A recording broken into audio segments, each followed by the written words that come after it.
Jaya Jaya Shri Caitanya Jaya Nityananda.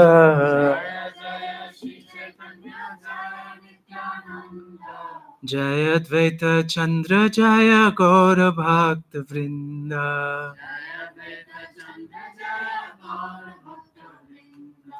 Jaya Jaya Shri Caitanya Jaya Nityananda.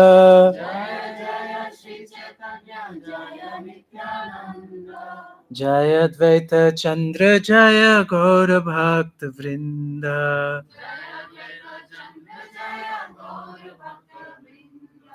Jaya Jaya Srivasadi Gaura Bhakta Gana. Shakti Deha Kore Yena Chaitanya Varnana.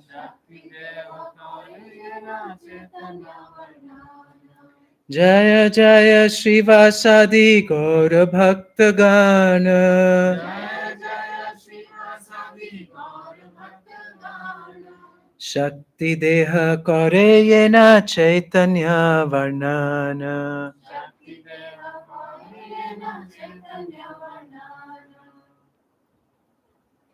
Om Ajnanatimirandasya Jnananjana Shalakaya Chakshurunmilitam Yena Tasmai Shri Guruve Namaha.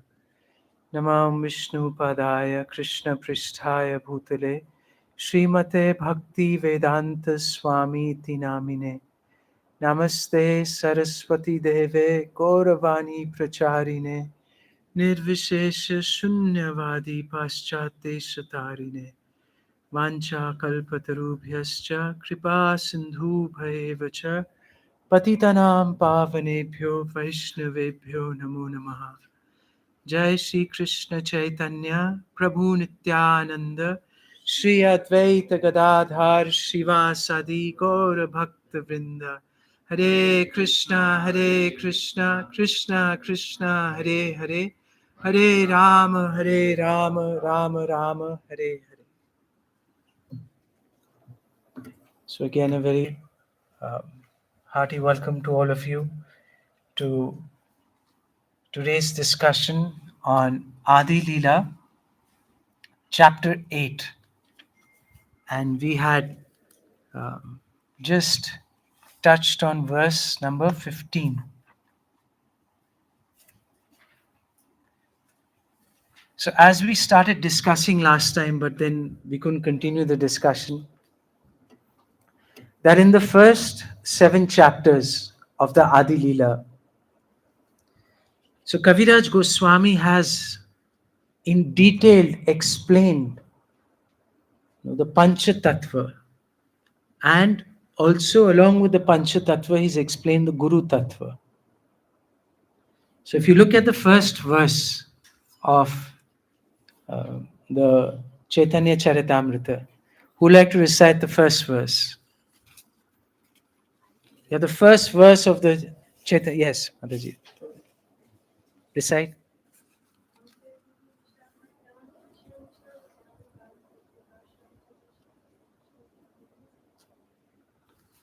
So, Vande Guru. That's so Guru Tattva. Vande Guru. Then Isha. Isha means what? Yes. Then yes. So Vande Guru Isha Bhakta. So the Guru, the devotee of the Lord, then the Isha then means God. Right? Isha Avatarakam means, yes, the incarnations of the Lord. So that's 4.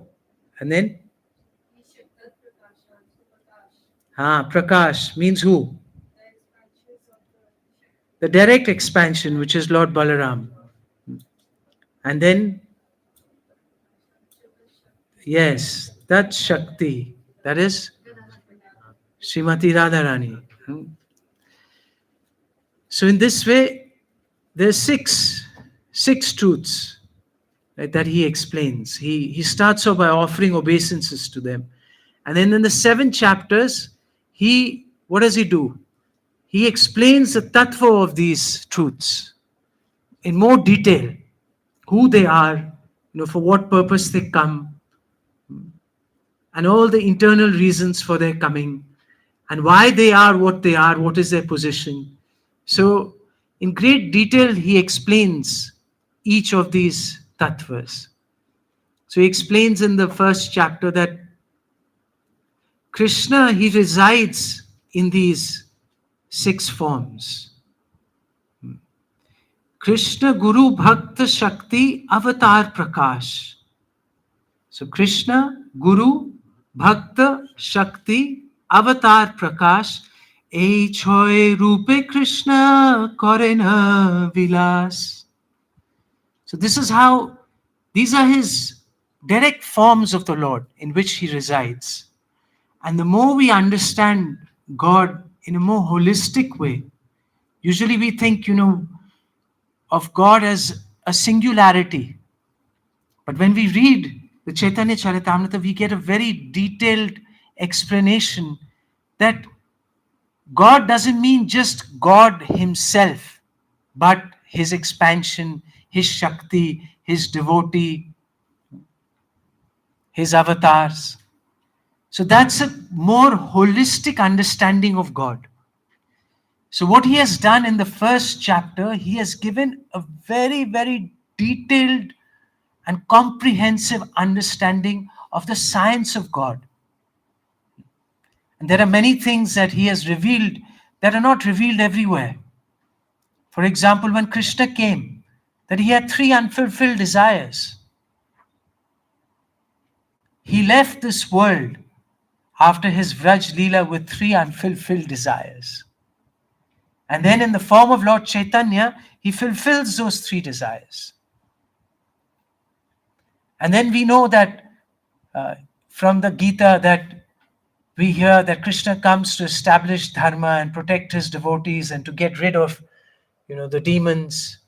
But then when we read Caitanya Caritamrita, we say, no, that's not his real purpose. That's external. That he does through his Vishnu forms. So what's his real purpose? What's his real purpose? Yes, to taste the mellows and to give us that experience of tasting those mellows.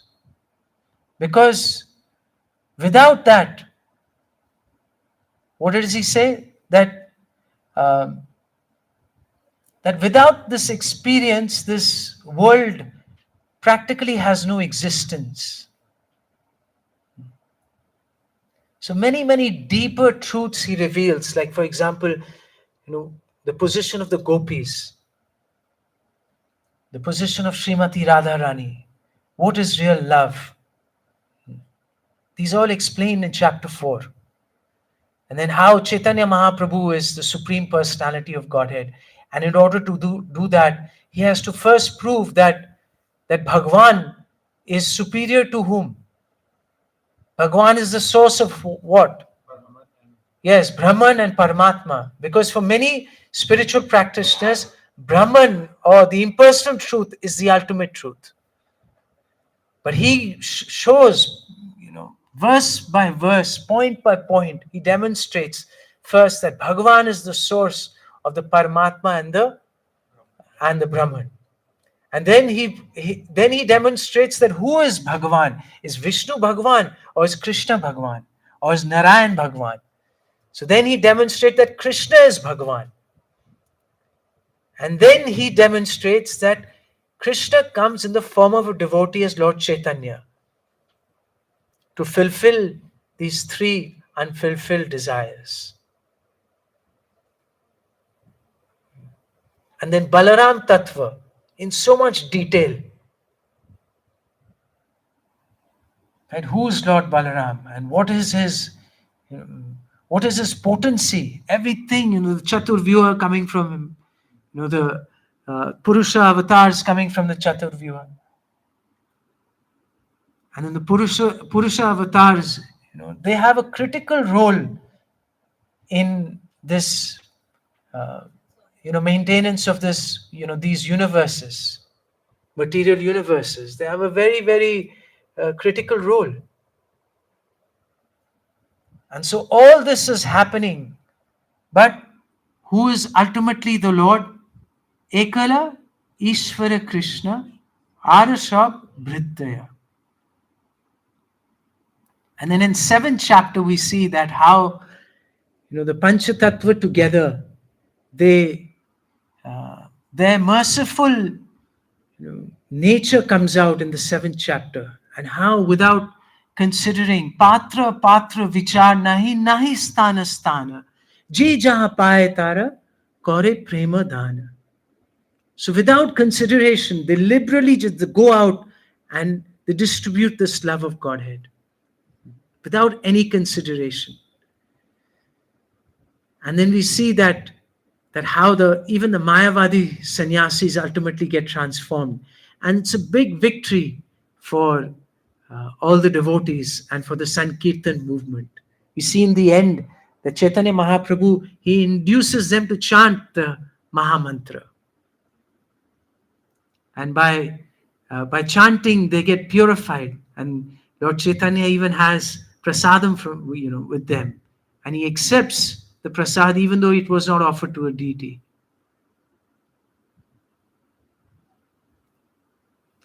And then after explaining all this tattva in the first 7 chapters, he starts the 8th chapter with really asserting his faith in the Panchatattva.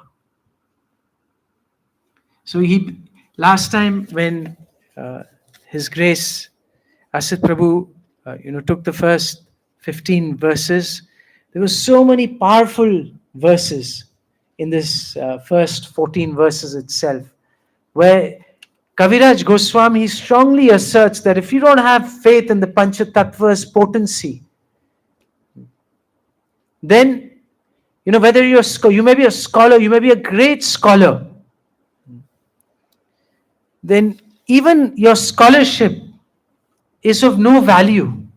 He says it's like the tumultuous croaking of the frogs. Ei shabda mane je pandita shakala. This is verse number 6. Ta shabara vidya patha bheka kolahal.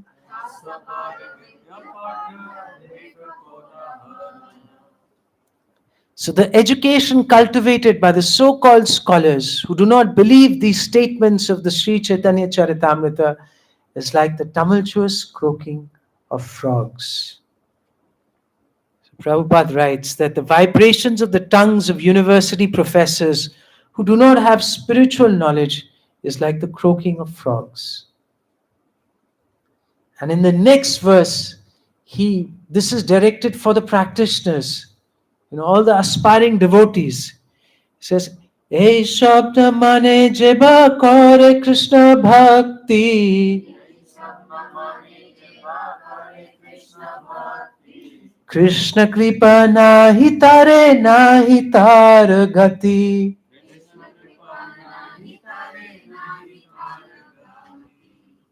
So, Ei shabda mane. So the one who doesn't accept the glories of the Panchatattva, but still makes a show of devotional service to Krishna, then what is the result? Krishna kripa nahi tare. He never gets the mercy. And nahi tara gati. So ultimately he cannot advance towards the ultimate goal. And he gives the example of Jarasandha, who was a great, he worshipped Lord Vishnu, he did so many rituals, but he didn't believe in Krishna. He didn't acknowledge Krishna's supremacy and greatness. And in the 9th verse, he says, this is very, very important. Krishna nahi mane tate daitya kori mani.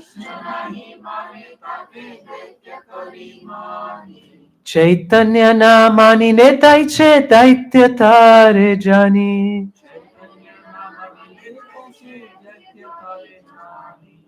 So in commenting on this verse or one of the other verses, Asit Prabhu said, "Ye dhas jana chahiye."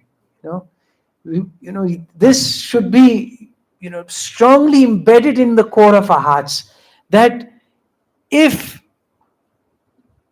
someone doesn't accept Krishna, then what is his position? His position of a demon. So even Prabhupada writes in the purports, he says, one who does not accept devotional service to the Lord. So if you don't accept Krishna, how can you accept devotional service to Krishna? So his position is of a demon. And similarly, Caitanya na manile taise daite tare jane. So he's also considered. And then Prabhupada writes that, therefore, both so-called devotion to Gaura Sundar without devotional service to Krishna and so-called Krishna Bhakti without devotional service to Gaura Sundar are non-devotional activities. So anyone who has read the first 7 chapters, there's no difference between Krishna and Lord Chaitanya.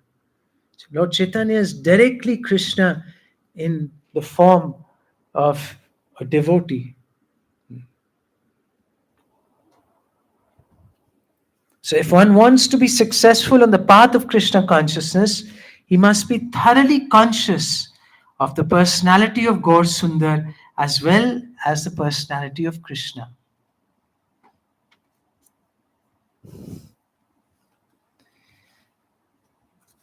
In the following verses, when Kaviraj Goswami, he explains that Chaitanya Mahaprabhu, why he took sannyas, because Chaitanya Mahaprabhu realized that if people do not respect him, then what will happen? Their lives would go to, they would go to hell practically. He says, Mora nama nile shobha loka hobe nash.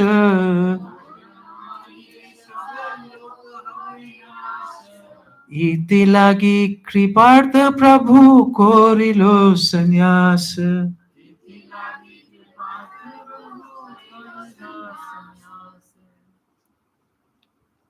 So at least in those times, people had a lot of respect for sannyasis.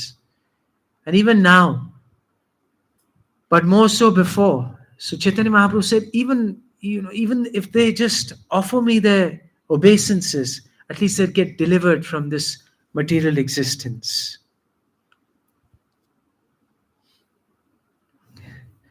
And then in 12, Kaviraj Goswami, again he asserts his great faith. He says, one who does not worship Lord Chaitanya, and even though he may be very highly positioned in society, his position is also of a demon. And then by raising his hands, he says, Atova puna kaho urdhva bahu hoya. Chaitanya Nityananda bhajo kutarka chariya. So give up your false arguments. And he says, I'm saying this lifting my arms, that worship Lord Chaitanya and Lord Nityananda without false arguments. And then he realizes that, okay, most people will not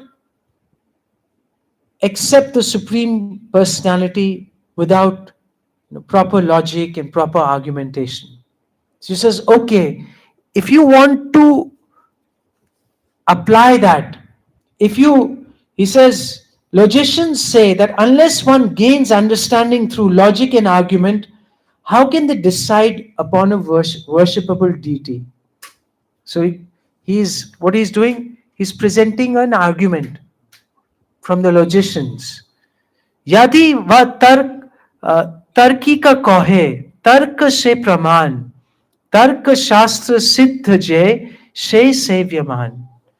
So without logic, how can we ascertain who's our worshipable deity? This is an argument that the logicians will put forward.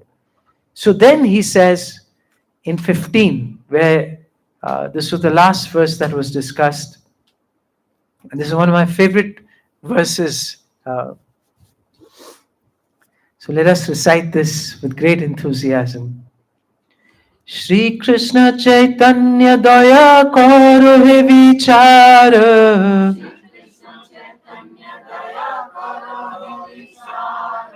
Vichar Korite Chitte Pabe Chamatkar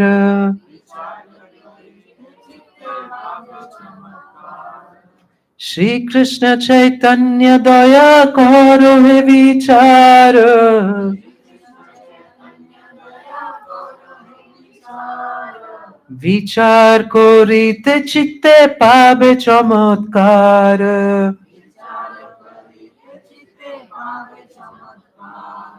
Shri Krishna Chaitanya Daya Karo He Vichara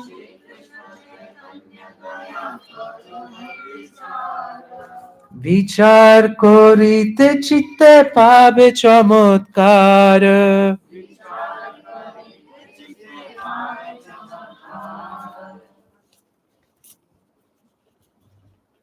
So if you are indeed interested in logic and argument, then kindly apply it to the mercy of Sri Chaitanya Mahaprabhu. If you do so, you will find it strikingly wonderful. So if one is interested in logic and argument, then Kaviraj Goswami is saying, apply this to the mercy of Lord Chaitanya. Logically analyze it, scrutinize it, with all the reasons and arguments. Examine it carefully. And if you examine his mercy, then what will happen? What will be the result? That you will find something strikingly wonderful in your heart. Chamatkar, strikingly wonderful. So in this purport, Prabhupada shares Srila Bhakti Siddhanta Saraswati Thakur's many of his comments. He says, Srila Bhakti Siddhanta Saraswati Thakur comments in this connection that people in general, in their narrow-minded conception of life, create many different types of humanitarian activities. But the humanitarian activities inaugurated by Sri Chaitanya Mahaprabhu are different.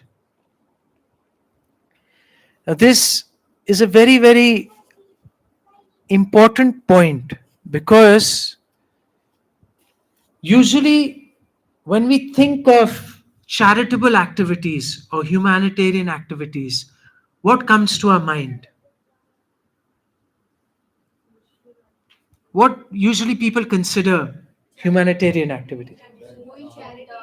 What charity?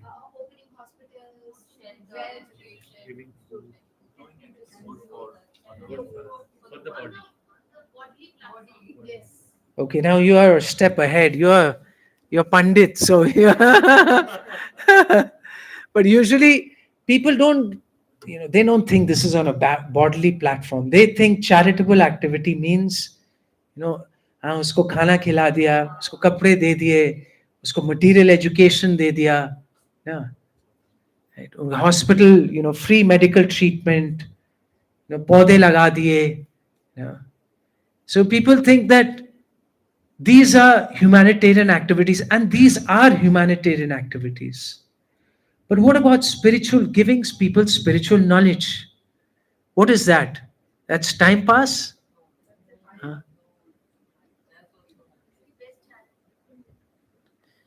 So this is something that Srila Prabhupada and all our Vaishnava Acharyas,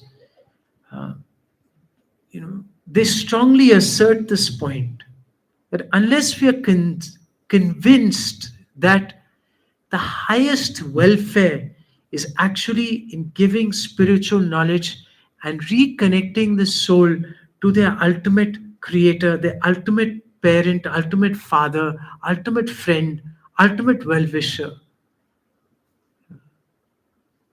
Because otherwise, what we've heard so many times, this story of how a child gets lost in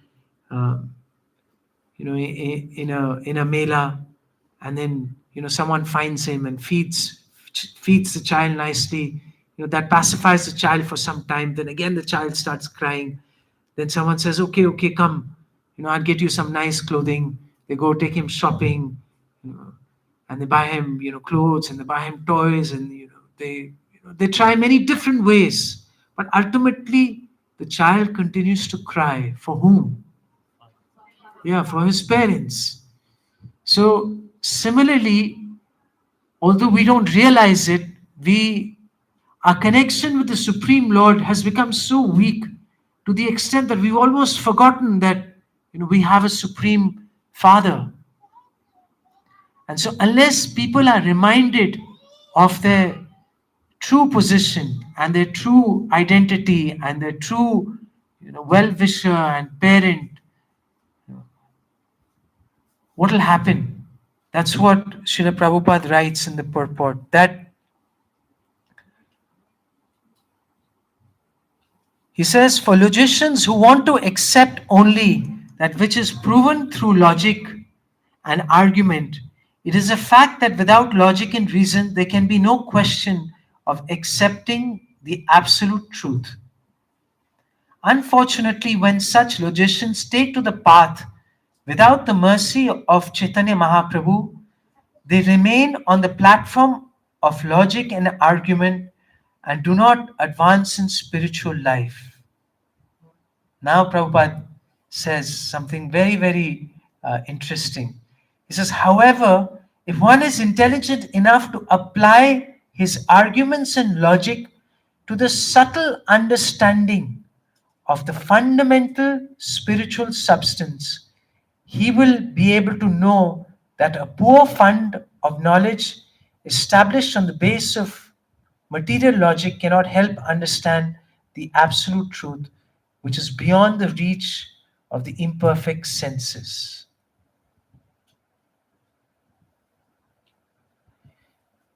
So what he's saying here is that when you apply to the subtle understanding of the fundamental spiritual substance, that means not just related to the body, but to the subtle understanding of the ultimate spiritual substance.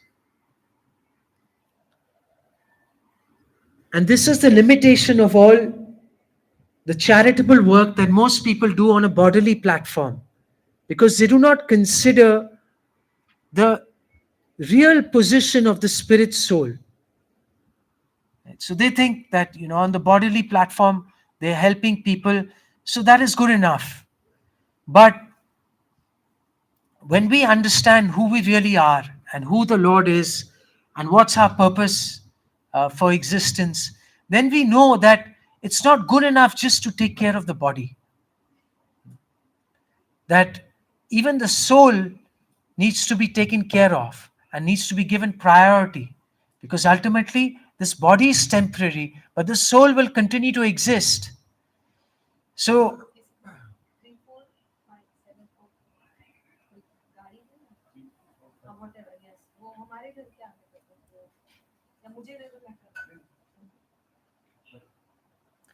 प्रभु ये वाले neighbour के सामने कभी मत भाग करना.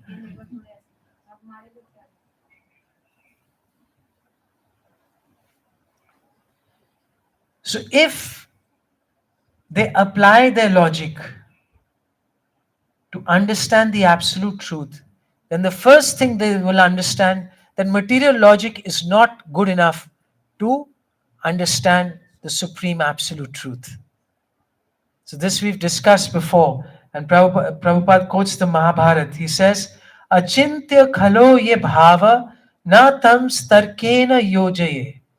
So he says that how can that which is beyond the imagination or sensory speculation of mundane creatures be approached simply by logic? Logic and arguments are very poor in spiritual strength and always imperfect when applied to spiritual understanding. By putting forward mundane logic, one frequently comes to the wrong conclusion regarding the absolute truth.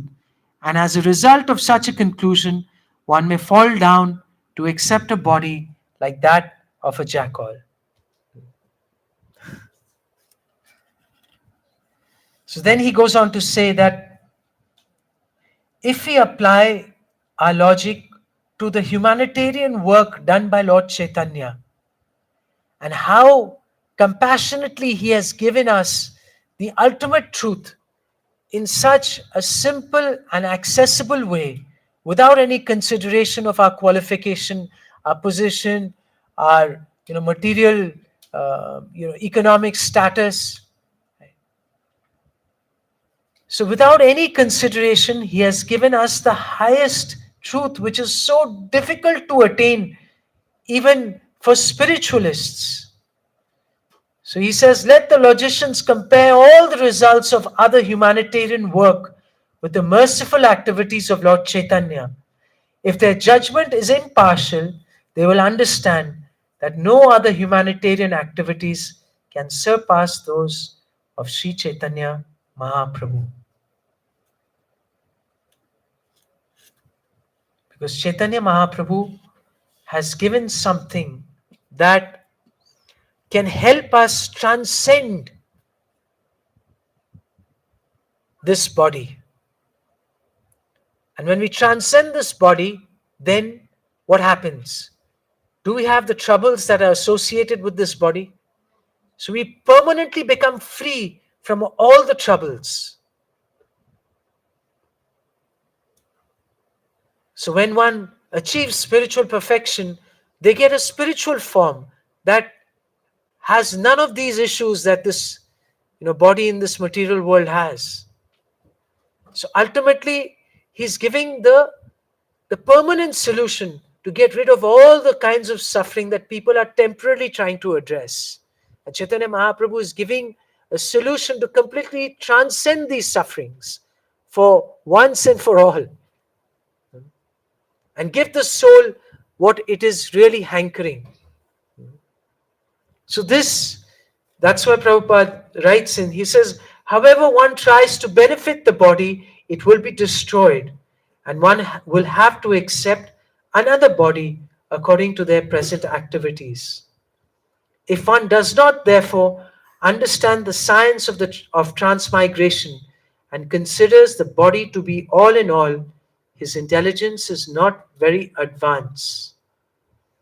Sri Chaitanya Mahaprabhu, without neglecting the necessities of the body, imparted spiritual advancement to purify the existential condition of humanity. Therefore, if a logician makes his judgment impartially, he will surely find that Sri Chaitanya Mahaprabhu is the Mahavadanya Avatar, the most magnanimous incarnation. He is even more magnanimous than Lord Krishna himself. Why? Because Krishna demanded that we surrender to him. But Chaitanya Mahaprabhu, he did not make these demands. He liberally distributed love of God.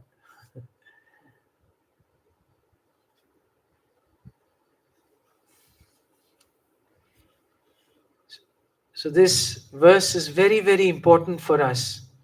And there is one verse over here that this word vichar, which we have discussed a few times before as well, that unless we contemplate what we are studying,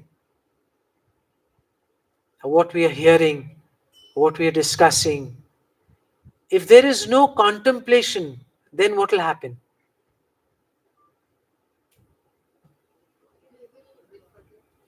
Yeah, we will forget. And if we forget, then what happens? There's no chance of applying it in our lives. There's no point, there's no chance of, of that being relevant in our lives. It's all nice and forgotten. So that's why we have to repeatedly hear. We have to repeatedly contemplate. If we don't, then, I was just thinking like there were many things I had forgotten that I had discussed in chapter 2. Many things I had forgotten, and I was thinking like I'm giving these sessions, and I'm studying so much, but then after a few months, if I don't contemplate, then what happens? It's all gone. I couldn't remember many of the points in chapter 2. So I had to go back again and then, read again. So this is something that should be in our daily practices as a devotee. Because if this contemplation is not there, then there's very little chance of making advancement in our spiritual lives. So he could say that, yes, Chaitanya Mahaprabhu's mercy, and you'll find it strikingly wonderful. We'll not find it strikingly wonderful until we contemplate that seriously. Because when we start contemplating, then we get inspired to put it into action, into practice. And it also increases our faith, because when we contemplate and we practice, then Krishna reciprocates. When Krishna reciprocates, what happens to our faith? It increases. So when faith increases, then we are more enthused to practice this process. Otherwise, it becomes like dull, because the material energy is so strong. Everything outside is so much devoid of Krishna consciousness, because of the modes of passion and the modes of ignorance being so strong in this modern world today. The modes of passion and ignorance have really, the whole environment is surcharged with that. So unless we are strong in our own practices and contemplation, it will not be possible to make progress in spiritual life and to stay alive and to stay enthused. And if you're not enthused, then after a while we think, okay, spiritual life it's boring. Let's try something else. बहुत साल try कर लिया, कुछ मिल नहीं रहा है. Because ultimately everyone wants, yes, either spiritual ras or material ras. And material ras is very, very, it's like nectar in the beginning and poison in the end. And the Gita explains. But spiritual life, although it's explained that it is bitter in the beginning, but it can also be sweet in the beginning as well.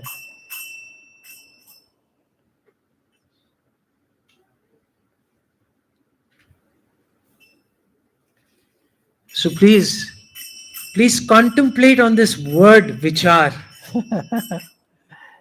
Do some vichar on this word vichar.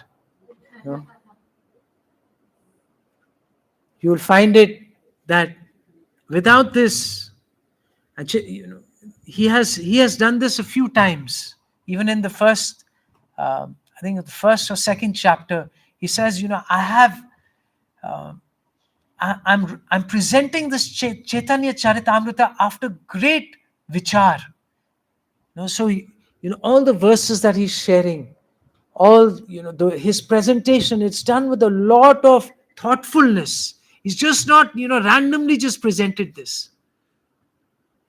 He has churned so much of the scriptures and so many verses from the Bhagavatam and 50 other scriptures. Almost, I think there are about 53 scriptures where he has quoted verses from, and primarily the Bhagavatam, but along with that, more than 50 scriptures he has quoted verses from to establish this tattva that way. So after everything he shares, then he will share a verse, and now he's going to do that again. Let us recite verse number 16. Or this is another, like, it's a it shakes us up, this verse. Okay. Bahu janme kori jodi shravana kirtana,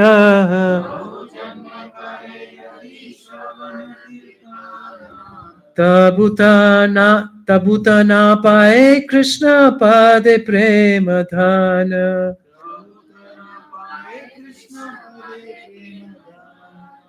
Bahu janme kore jadi shravana kirtana.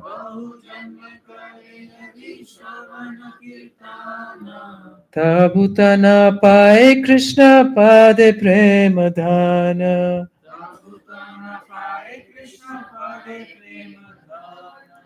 Bahu janme kori jodi shravana kirtana.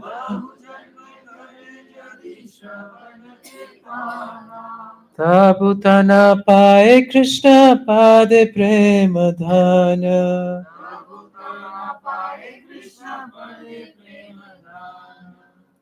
If one is infested with the 10 offenses in chanting of the Hare Krishna Mahamantra, despite his endeavor to chant the holy name for many births, so Bahu Janme Jodi Kori Shavana Kirtana, for many, many births, what will happen? He will not get the love of Godhead. Tabutana Paye Krishna Pade Prema Dhan.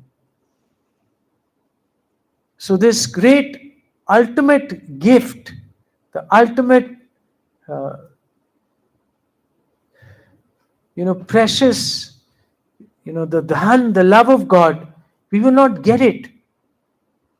The treasure, we will not be able to experience that even after practicing Krishna consciousness for lifetimes after lifetimes.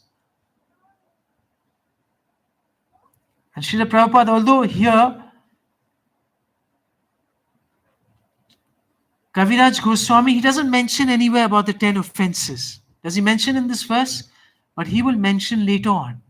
So Srila Prabhupada, what he's done is, because that's going to come up later, he has made it clear right in the beginning of this verse. So in many translations, Prabhupada adds certain things. But that doesn't mean he's making it up. But it's going to come somewhere later. Or it's come somewhere before. Okay. So in many of the even literal translations, Prabhupada adds few things. So it doesn't mean that he's just randomly adding things, but there is a purpose for which he's adding, and we will see when we discuss the next few verses. This comes up about the offenses. So the first thing that is mentioned in this purport is that, again, he mentions Srila Bhakti Siddhanta Saraswati Thakur says in this connection that although one may go on chanting the Hare Krishna mantra for many, many years, there is no possibility of attaining the platform of devotional service unless one accepts Sri Chaitanya Mahaprabhu. So the first thing is what?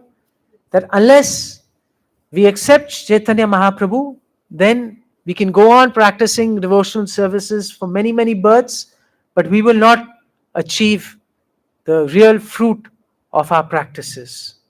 Okay. And so now the question becomes that what does it mean to accept Sri Chaitanya Mahaprabhu? What does it mean? How do we know that someone is trying to be a genuine follower or genuinely accepts Chaitanya Mahaprabhu? Yeah, and which particular instruction? Yes. So he makes it very clear, Acharyas, that yes, there are many instructions, and not that those instructions are not important, but if you were to boil it down, if you were to pinpoint, narrow it down, because ultimately, we want, just simple, just batao kya karna kya hai, just, we don't want to hear, we don't have the capacity to understand so much tattva. Just make it simple. So how do we know one is someone who has accepted Sri Chaitanya Mahaprabhu? He says one must strictly follow the instruction. He doesn't say instructions. He says instruction of Sri Chaitanya Mahaprabhu given in the Shikshastaka, verse number 3. So let us all recite this together. Trinadapi sunichena taroriva sahishuna amanina manadena kirtanya sadahari. One should chant the holy name of the Lord in a humble state of mind, thinking oneself lower than the straw on the street. One should be more tolerant than a tree, devoid of all sense of false prestige, and should be ready to offer all respects to others. In such a state of mind, one can chant the holy name constantly. So, one who follows this direction, being freed from the 10 kinds of offenses, becomes successful in Krishna consciousness and ultimately reaches the platform of loving service to the personality of Godhead.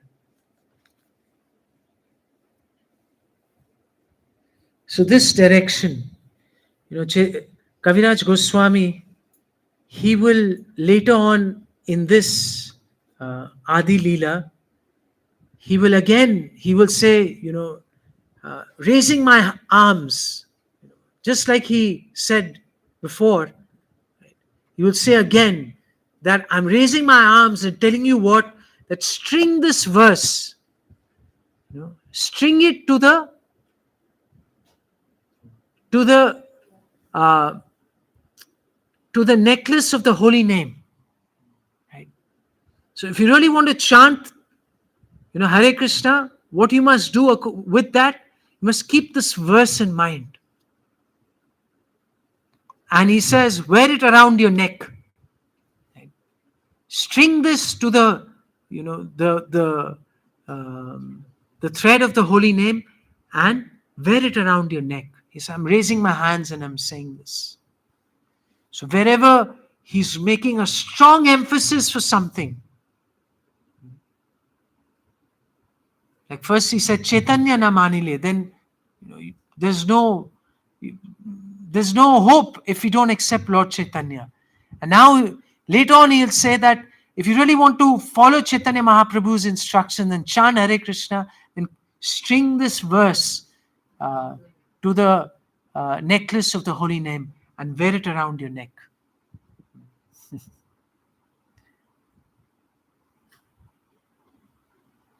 And we all know who, those who have been trying to practice Krishna consciousness, that this sounds difficult, and practically it is also very difficult. To be genuinely humble, to be genuinely tolerant, to be genuinely respectful to others. Our false ego really, creates many obstacles for us to adopt this kind of attitude. Strong fencing, the false ego has. So if you're genuinely a follower of Chaitanya Mahaprabhu, this is what we should be practicing on a day-to-day basis.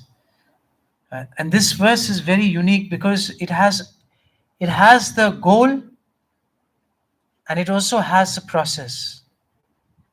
So what's the goal? What's our goal? Like Kirtanya Sadahari. So we can only glorify someone always when there is what? When there is affection, when there is love.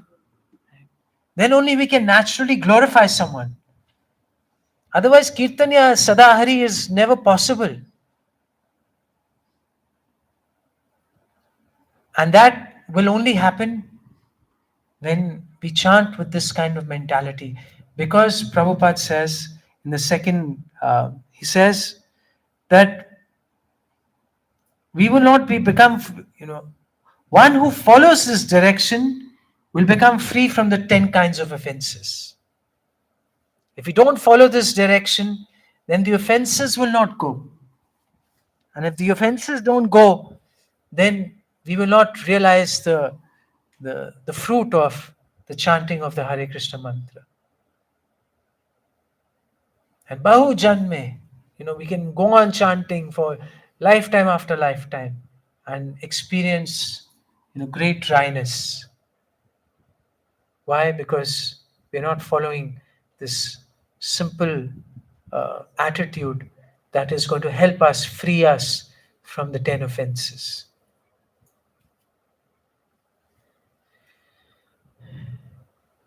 So in this purport, Srila Prabhupada, he's sharing some practical ways that we can actually uh, get rid of offenses.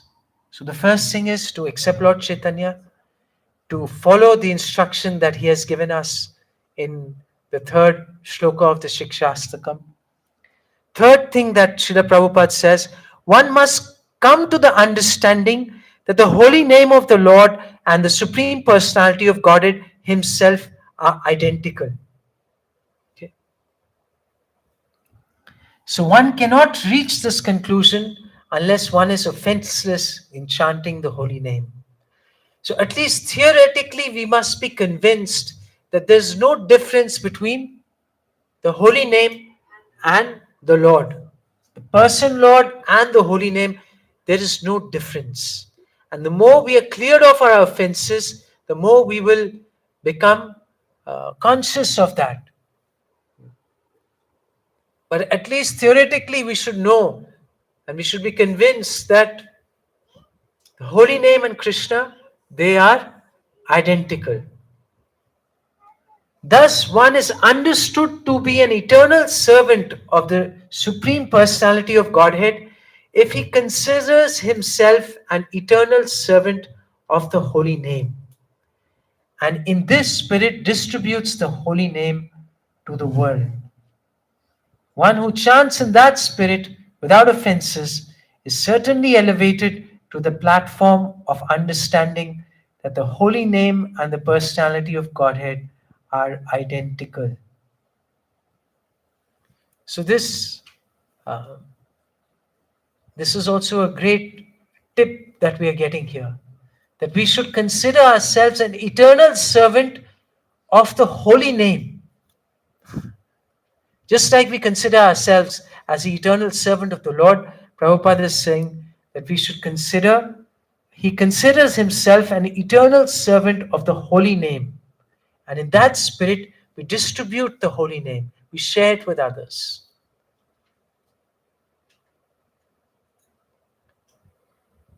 And in the rest of the purport, Prabhupada explains that how to engage our senses, especially starting with the Sevam Mukhi hi Jiva do. So by engaging the tongue in chanting and then also honoring Krishna Prasad. So just see in just a simple way, like he's giving us the strategy of how one can overcome offenses. So we accept Lord Chaitanya, we follow his instruction, we accept that the name is not different from the Supreme Personality, and that we consider ourselves the eternal servant of the holy name. So we have that mood that we are also a servant of the holy name. And in that mood, we chant the holy names. And we engage our tongue by chanting and by honoring Krishna Prasad. And just by doing this, you see how powerful that our spiritual life becomes. And we all have this experience that when we only honor prasadam, when we sincerely try to chant attentively, then our spiritual life really blossoms. We feel Krishna's reciprocation. We try to avoid offenses, we try to be respectful, we try to serve in the right attitude, and our life is so vibrant as a devotee. And then when we avoid all this, when we are neglectful of these principles, then what happens? Then our life starts to become dull. Then we are discussing about others, their problems. Uske life mein kya ho raha hai, iske life mein kya ho raha hai, dekho usne ye kya kiya. this, some issues that came up in this temple and some issues that are coming up at there, issues between some, devotees, some, something, someone has strong post on the YouTube that you read, and all these, the mind is caught up in these kind of things, and the real purpose is missed. It's so, actually, if you see, he's narrowed it down. Don't have to do much.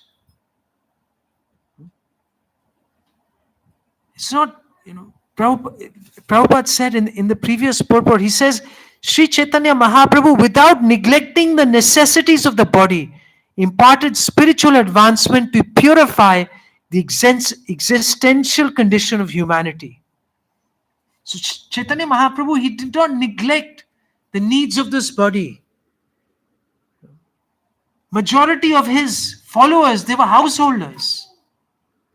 In fact, the Panchatattva majority are householders. So he never said that you need to become, this dry vairagis. But actually, if you practice Krishna consciousness, if we practice and we engage in our senses in Krishna's service, then automatically there is no other, there's no other aspiration, because the senses are so satisfied. So it's not like, and we see, when we are practicing Krishna consciousness with the right attitude, we don't feel like going and eating outside. And even if we go to a wedding and we see there are 50 preparations, and still we're not attracted. And sometimes we wonder, where is this Shakti coming from? This is the blessing of the holy name. This is the blessing of Sadhu Sangha. This is the blessing of Shravanam. Otherwise, do we have that Shakti to avoid, all these temptations that are completely, being always hurled at us? We don't have that Shakti. This is the Shakti of just being a servant of the holy name, being the servant of the Vaishnavas, being the servant of the Srimad Bhagavatam. And we get empowered. And this has inconceivable Shakti. Just these simple practices. And we shouldn't underestimate them. But they have to be done in a proper attitude of service. Like when we're having prasadam. Prasadam is one of the great benedictions of the Supreme Lord. It's such a, for us, we don't have, so much external sense gratification. In terms of, physical sense gratification, there's not much. But prasadam, what it does is, it makes the senses really peaceful. If you honor prasadam in the right spirit, as a prayer, as the Lord's mercy, you'll see that, you feel so satisfied. So when you go out, your senses just don't go. They're not attracted to it. All colorful sweets, there may be so many different types of sweets nowadays. You go to you go anywhere, to a wedding or to a store or to a sweet shop or anything. So much variety is there, so much color, so much, different types of, fragrances and variety. But the senses, it doesn't appeal to the senses. How is that? That's the miracle of this. This is the chamatkar of Krishna consciousness. Whereas people go and they just can't, ye bhi chahiye, wo bhi chahiye, wo bhi chahiye. And devotee is like, as if it doesn't even exist. Just move on.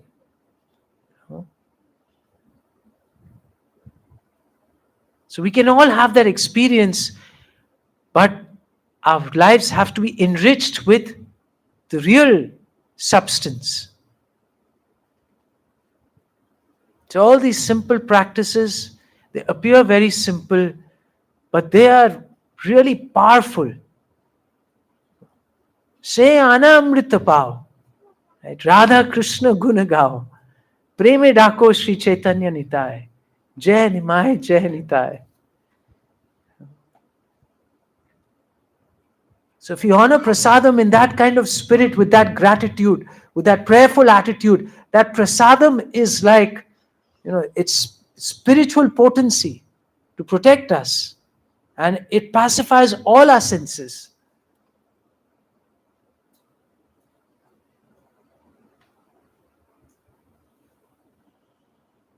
And Prabhupada is sharing, he says, on the basis of his demands, the devotees chant the holy name of the Lord offenselessly, and never eat anything that is not first offered to the Lord. The functions of the tongue in devotional service are to chant Hare Krishna Mahamantra and eat prasadam that is offered to the Lord.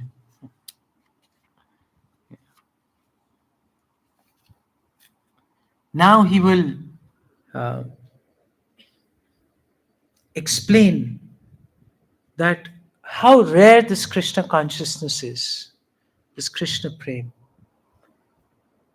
So we all, just heard how Chaitanya Mahaprabhu liberally he distributed this.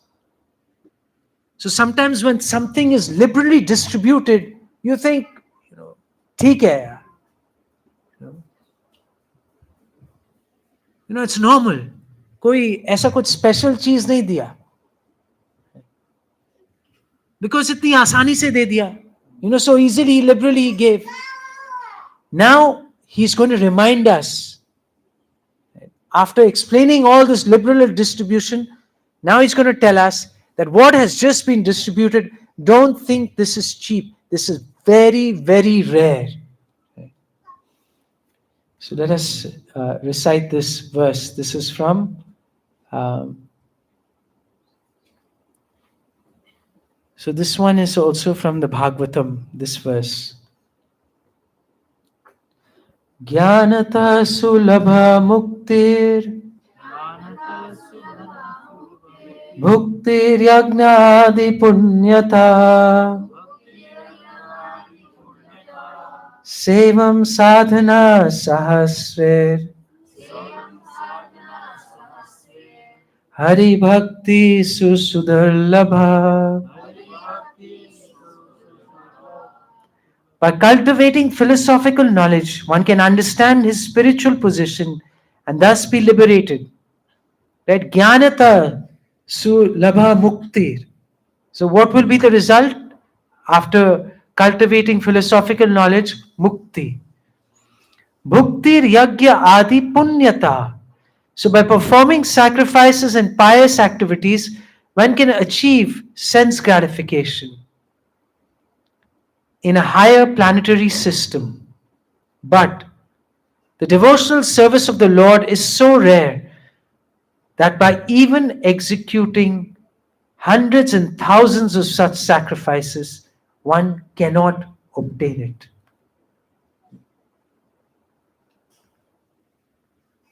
So Prabhupada, he quotes these verses from the Srimad Bhagavatam. Prahlad Maharaj, he instructs.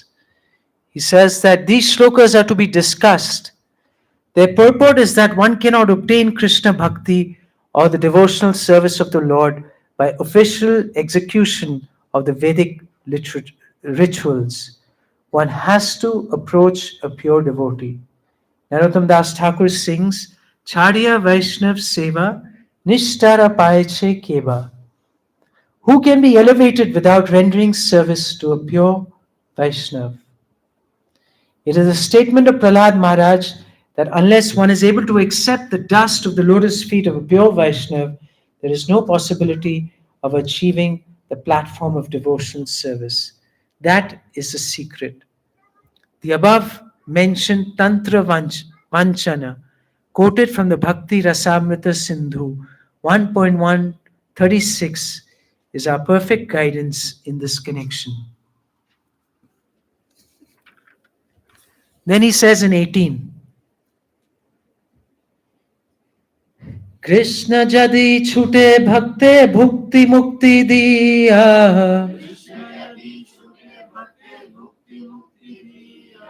কবু প্রেম ভক্তি না দান, sorry, কবু প্রেম ভক্তি না দেন রাখে না Lucia.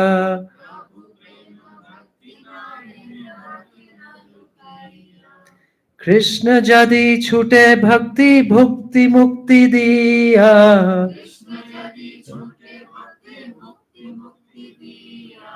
কবু প্রেম ভক্তি না দেন রাখে না লুকাইয়া।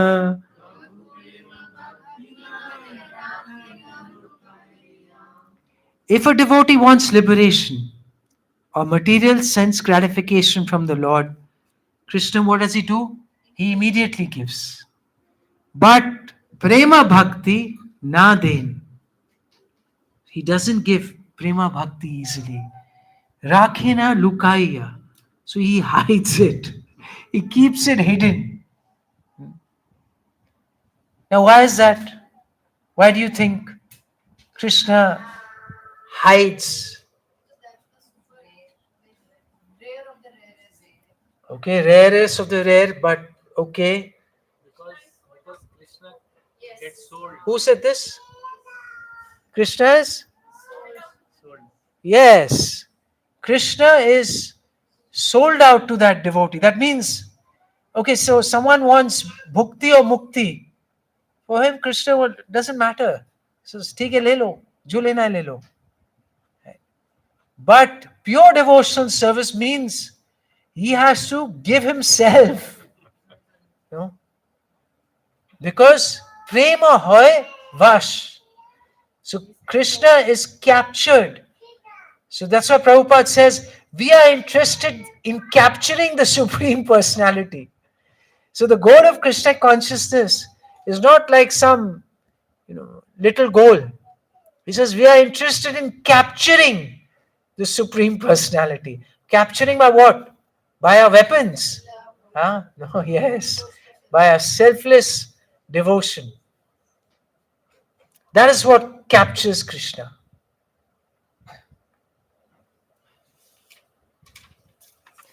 So in this next verse, it's from the Srimad Bhagavatam. It's a very, very beautiful verse and beautiful purport. So Narad Muni is saying in this verse, my dear Maharaj Yudhishthir, the Supreme Personality of Godhead, listen carefully, is always ready to help you. He is your master, guru, God, very dear friend, and head of your family. Yet, sometimes he agrees to act as your servant or order carrier. You are greatly fortunate because this relationship is possible only by bhakti yoga. The Lord can give liberation, mukti, very easily, but he does not very easily give one bhakti yoga because by that process he is bound to the devotee. So in this purport, Prabhupada explains that how Krishna once had to carry out an order of Yudhishthir Maharaj by carrying a letter Yudhishthir Maharaj had written to Duryodhan regarding the peace negotiations. Similarly, he also became the chariot driver of Arjun. This illustrates that in Bhakti Yoga, there is a relationship established between the Supreme Personality of Godhead and the devotee. Such a relationship is established in the transcendental mellows known as Dasya, Sakhya, Vatsalya, and Madhurya. If a devotee wants simple liberation, he gets it very easily from the Supreme Personality of Godhead, as confirmed by Bilva Mangal Thakur. Mukti Swayam Mukulitanjali Sevata Swam. So for a devotee, Mukti is not very important because Mukti is always standing on his doorstep waiting to serve him in some way. Now he's telling us that a devotee therefore must be attracted by the behavior of the inhabitants of Vrindavan who live in a relationship with Krishna. So Prabhupada is saying that ultimately, as a devotee, what is our aspiration?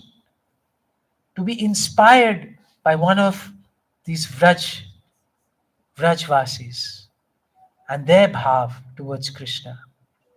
And that is gradually revealed to us as we get purified and we become free from offenses.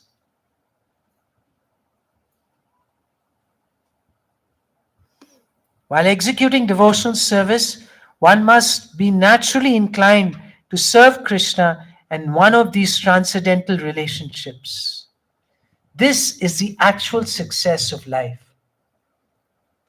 You see, Prabhupada is giving in these purports. It's not that he's just saying, uh, just chant and just do your seva and that's it. He is giving us these high aspirations. But these high aspirations are only possible when we do the basics properly.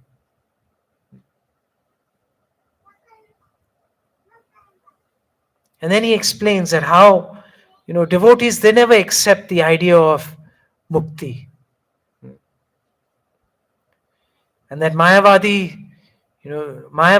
they want to become one with the Lord. Therefore, the ideal of a Mayavad philosophy, becoming one with the Supreme, is hellish for a devotee. He never accepts it. And then Prabhupada, he reminds us that how the Mayavadis cannot remain satisfied in the impersonal effulgence of the Supreme Lord.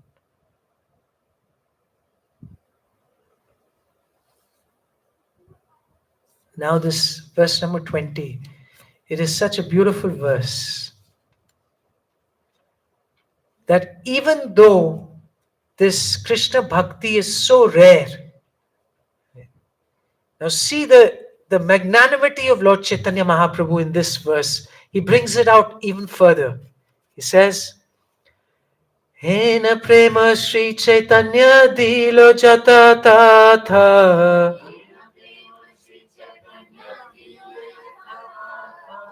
Jagai madhai paryanta anyera ka katha.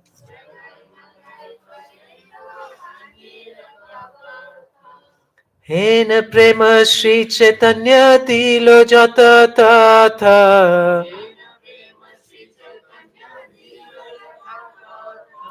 Jagai madhai paryanta anyera ka katha.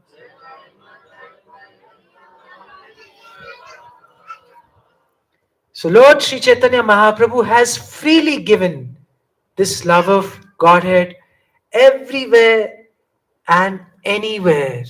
Dilo yata tatha. Everywhere and anywhere. Even to the most fallen, like Jagai and Madhai. What to speak of others? Anyera ki katha. What to speak of those who are already pious and elevated? And again, in this purport, he brings out further that what is the uniqueness or the distinctive nature of the philanthropic gift of Sri Chaitanya Mahaprabhu. So he says Sri Chaitanya Mahaprabhu offers the best facility for going back home, back to Godhead, with love of Godhead. If one seriously makes a comparative study of the two gifts, certainly he is at all sober, he will give the greatest credit to Sri Chaitanya Mahaprabhu. It was with this purpose that Kaviraj Goswami said, Shri Krishna Chaitanya Doya Karo He Vichar, Vichar Korile Chitte Pabe Chamatkar. Then he quotes Shri Narottam Das Thakur. He says, Dina Hita Joto Chilo Hari Name Uddharilo Tara Sakshi Jagai and Madhai. So this, he says, the two brothers Jagai and Madhai epitomize the sinful population of the age of Kali.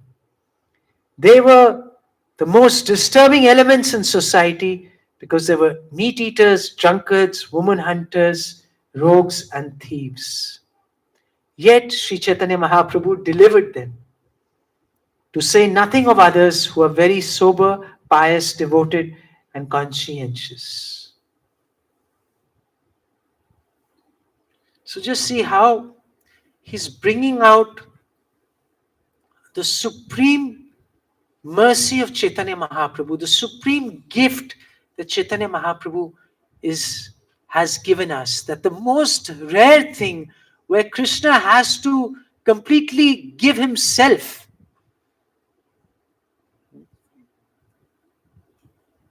He's freely giving it, even to people like Jagai and Madhai. And Srila Prabhupada says the modern world has many Jagai and Madhais. Today, the modern world is full of people, uh, people like Jagai and Madhai. Or in other words, woman hunters, meat eaters, gamblers, thieves, and other rogues who create all kinds of disturbances in society. Not only now, they're not even considered a disturbance. Everyone is like proud. Right? Today, even in India, women are usually never saw the women smoking and drinking, but now young girls, from their teenage years, this is the type of culture they're being brought up in. It's no longer considered abominable to be a drunkard, woman hunter, meat eater, thief, or rogue, for these elements have been assimilated by human society. Then Prabhupada says, that does not mean, however, that these abominable qualities of such persons will help free human society from the clutches of Maya.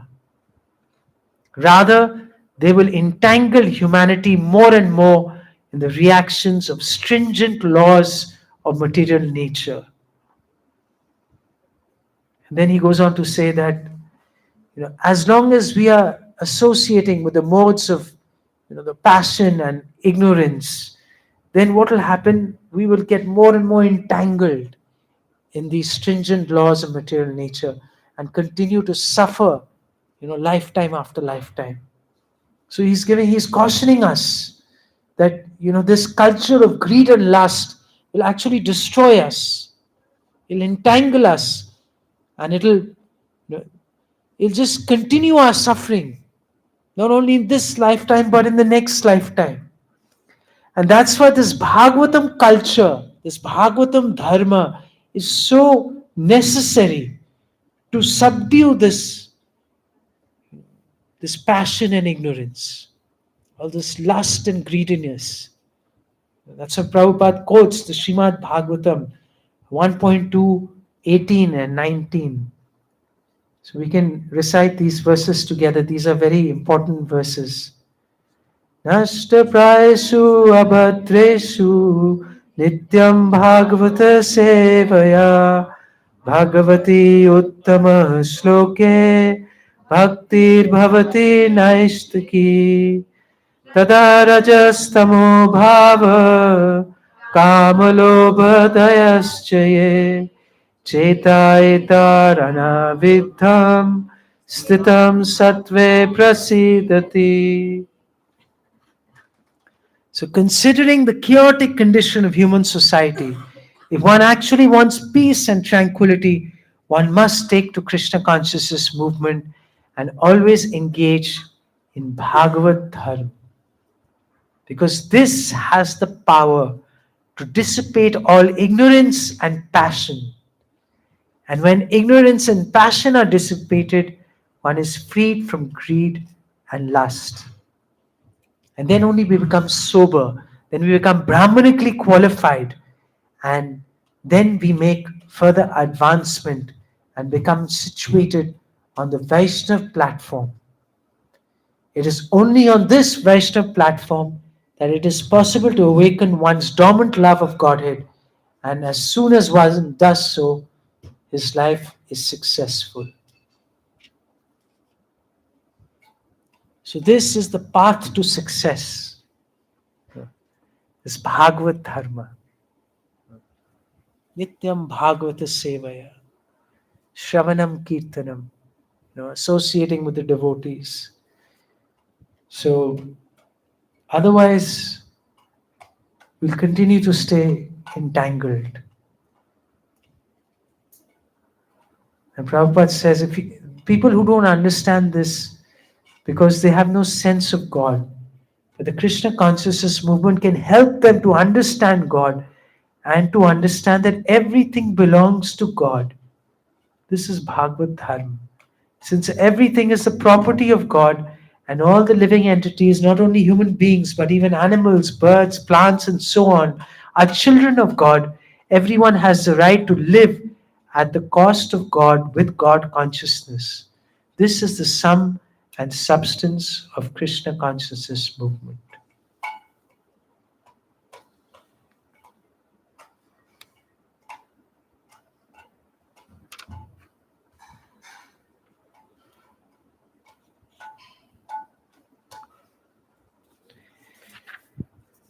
So we will stop here today because it's 7 o'clock. So I'd like to ask you if you have any questions, any realizations, any doubts you'd like to share. Yes, take the mic. Prabhuji, Saurabh Prabhu, you can pass the mic.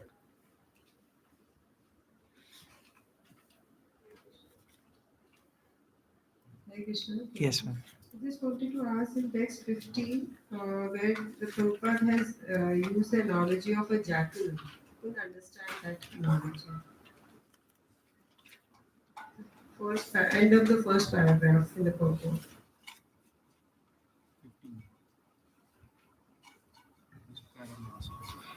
So he says that, by philosophical speculation, right? What does he say? He says logic and argument are very poor in spiritual strength and always imperfect when applied to spiritual understanding.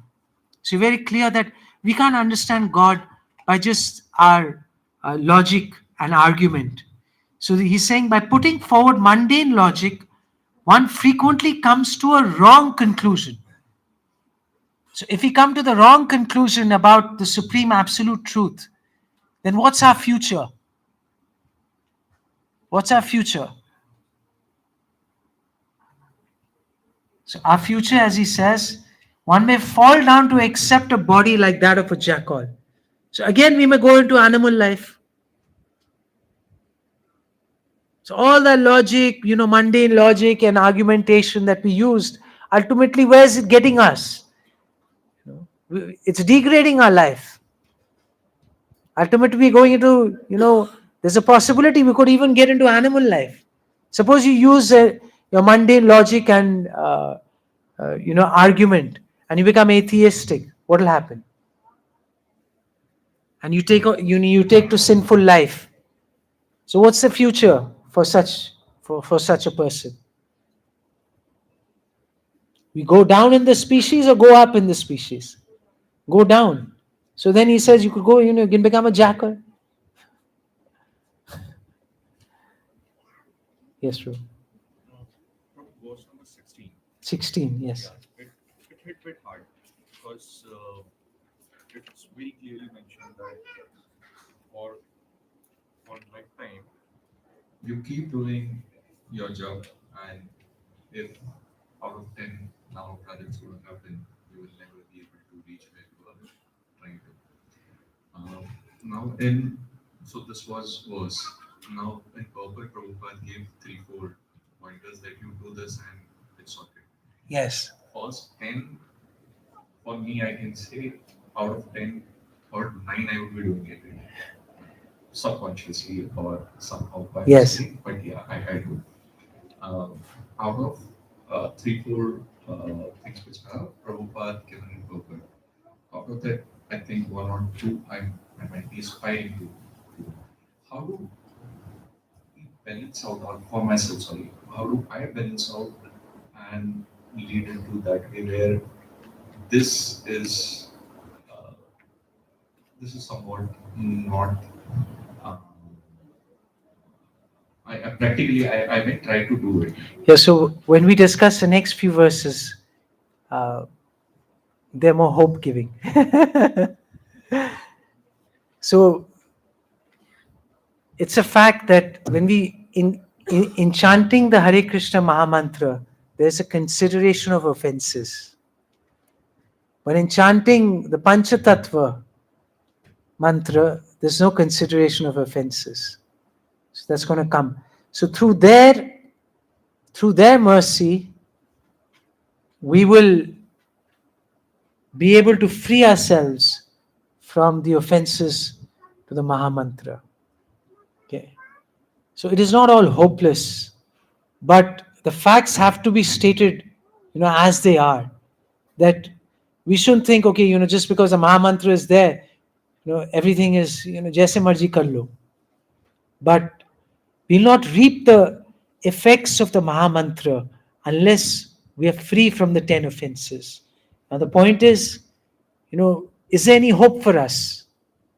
Is there any hope for us to be free from, the 10 offenses? Yes, there is hope. And that is when we take the shelter of the Panchatattva. So it's going to come in the next few verses. Okay. So see, Kaviraj Goswami, he is making us realize that first of all, don't think Krishna Bhakti is something cheap just because Chaitanya Mahaprabhu gave it liberally. Right? So he's establishing the rarity of Krishna Bhakti. So I say, oh, he gave a simple process. Now, the simple process also, you're saying simple process, but now you've added these 10 offenses to it. Made a little disclaimer, Nietzsche. Okay, yes, it's simple, but fruits cannot be realized. Success will not be realized until point 1, point 2, point 3, point 4, offense 5, offense 6. Arey, last में ये भी लिख दिया, it is also an offense to be inattentive while chanting, and to maintain material, तो सब कुछ उसमें cover हो गया, है ना? जो पहले था भी नहीं वो सब कुछ इसमें कवर कर दिया, ना? तो but by Chaitanya Mahaprabhu's mercy, by the Panchatattva's mercy, that's what they've come for. They've given the complete package. ऐसा नहीं कुछ अधूरा छोड़ा है. Like, yes, the offenses are there. We have to be conscious. But the solution is also given. That what will help us become free from these offenses. So ultimately, we wonder that, how come, in the beginning I was very enthusiastic and now, my life has become dull. I don't feel the same excitement I felt before. Many devotees share that, right? And most of the time, it's because we have taken these 10 offenses very lightly. We don't understand the magnitude of these offenses and the way they disrupt our spiritual progress.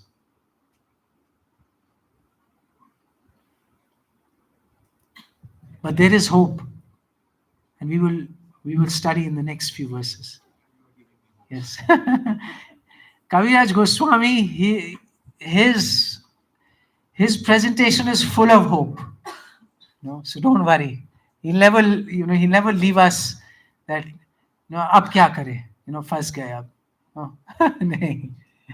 But he also makes everything very nicely clear that don't misunderstand the extent of Chaitanya Mahaprabhu's mercy, because what he's giving, millions and millions of this kind of sacrifice and tapasya and this karma kanda, nothing is going to give you this bhakti. Okay. Yes, Prabhu, then we'll come to you, Mataji. Yes. I just want to recall one of the instances when we started this Bhakti Vigyan group in 2020.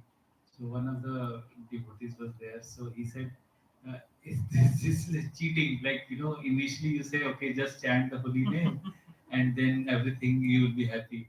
And after that you say, okay, star, condition one, this.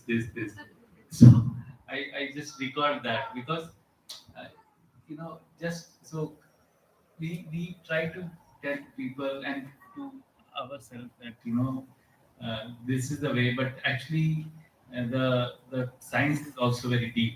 Yes, It's not that superficial. yes. So it has to be cleared. Like, okay, how do you become a good chanter?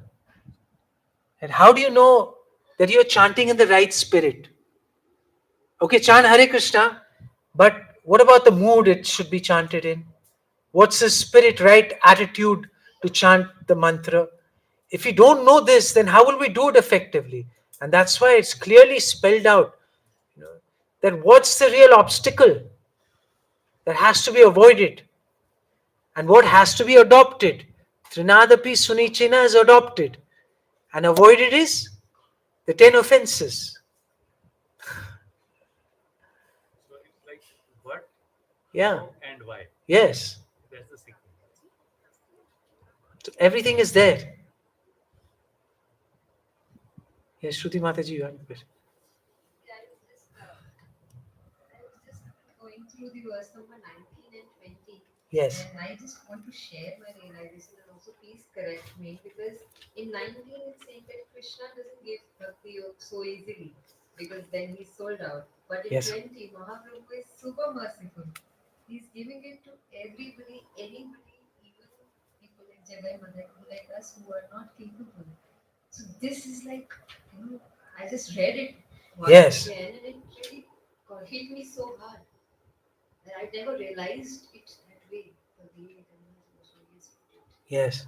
So he's making us realize that just because he liberally gave it, don't think, he has, first he's established the rarity of Krishna Bhakti by all these verses from the Bhagavatam, the Bhakti Rasamrit Sindhu, nectar of devotion. And now he's saying, okay, look at this great personality, Chaitanya Mahaprabhu. He gave liberally, even to Jagai and Madhai. So, Anyera ki, so ki katha. What to talk about other, pious people. Yes, Mataji. Prabhuji, like you said, we are so interested in gossiping what is happening in that temple, what is happening with that devotee, and that is because that puts our devotion down. Prabhuji, like now we are family, we all are, we have natural affection for each other. Yes. So if anything wrong happens within temple to any of the devotee, naturally we get disturbed. And our chanting gets affected. If something very big happened, like last Saturday. Yes. So is it because we are? Is it because I'm committing offenses because of which I'm not able to concentrate in my chanting, or it's like No, to be concerned for our God brothers, God sisters, devotees. That is natural. We must do that. That is not gossip. But gossip is where you can't contribute much, but you're spending a lot of time, dealing with that. So one thing is that in areas that we can contribute, those are areas that we should focus on. So, or if there is something like, something really wrong that you see, and you really want to, help the movement in that way, surely why not? That is not gossip, but, so gossip is anything that is against your spiritual progress. That's not going to help you in your spiritual progress. So if you're talking about things that are ultimately not going to help you, that is gossip. But if something is going to help you make a positive difference to the lives of the devotees. Why is that gossip? That's not gossip. That is one thing, Prabhu, I understood. I, I also want to understand, like, if something is disturbing my chanting, that I don't have to do anything with it, and thinking about that will not, I cannot contribute anything, I cannot change it, anything. So that is affecting, because of which we are not able to concentrate in our chanting.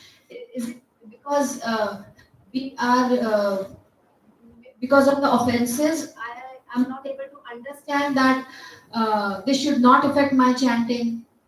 No, it's not necessarily because of offenses. It may be something that uh, you're not clear on. You may have some doubts about it. You may have some questions about it, and it may be troubling you. Um, so it's natural when things like this happen. Some people are more disturbed than others. Maybe they tend to think more about these things more, but that doesn't mean that they're offensive. By nature, they are, they want to understand more about a certain subject. Um, so that's not being offensive. Now, to what extent, like say, when we are chanting, for example, we have our 2 hours of chanting. So during that time, we have to try to put all these things on hold. Okay. So, there's family tension, there's office tension, there's, community tension. There is so many types of problems that we face every day. It's real. It's real for everyone. Kabhi bacha bimar hai, kabhi, mother is sick, kabhi, ek devotee is going through a problem, किसी का financial crisis है, किसी का health crisis है, किसी का emotional crisis है. The more your family expands, the more all these issues also expand, isn't it? Like the more devotees the, the more problems you encounter. Along with the good times, you also encounter, they go through challenges. Someone is going through, physical problems, health issues. You have to go there, attend to that devote. So, but the main thing is that we will only be able to do these things properly in the right spirit when we give those 2 hours to our sadhana properly. That means that for those 2 hours, even though so many things are concerning us, we have to try to put everything on hold, block everything out, and just pray to Krishna for strength to serve him. So, a lot of the times, what happens, our chanting becomes like an agenda, plan making session, or solution finding session. But does that what Krishna want during the chanting? No. So is that pleasing to Krishna? Is it pleasing to Guru? But if we chant, that with trying to be attentive and trying to pray to the Lord for strength to please, ठीक है, there are many issues, but at least for this time, let me just focus. So I remember hearing one class by my Guru Maharaj many years ago, almost 30 years ago. He said that for these, put the world on hold. माने सब कुछ hold में डाल दो. This is your time, to pray to Krishna, to be with the Lord, to pray to the Parampara, to pray to Krishna. So put everything on hold. And then rest, you have 22 hours to deal with the world. Because that will give us strength to actually deal with the world. Otherwise, this world will just sweep us under. Like, we'll not have. We think कि हाँ ये भी कर लेंगे, इसको भी solve कर लेंगे, उसको भी solve कर लेंगे. शक्ति, भगवान की शक्ति चाहिए उसको solve करने के लिए. और उसको access करने के लिए, we have to really pray in a humble spirit, with an eager spirit that Krishna, we need you. We need your help. We need your protection. You know, we need you to destroy our anarthas and our offenses. Isn't it? Otherwise, what power do we have? And this is what Kaviraj Goswami is teaching us. See, he's doing this service of writing the Caitanya Caritamrita. And he's constantly praying. He's constantly praying and glorifying the acharyas. You know, he's praying.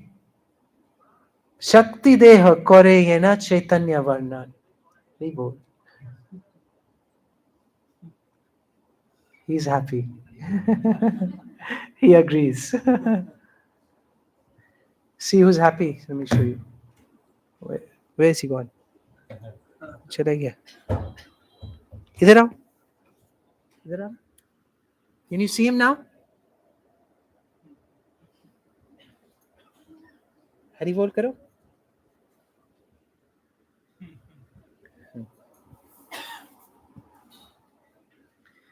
Okay, any of the devotees online have any comments? Vishnu Charan Prabhu, Dhanavad, Amit Prabhu, Dhanavad.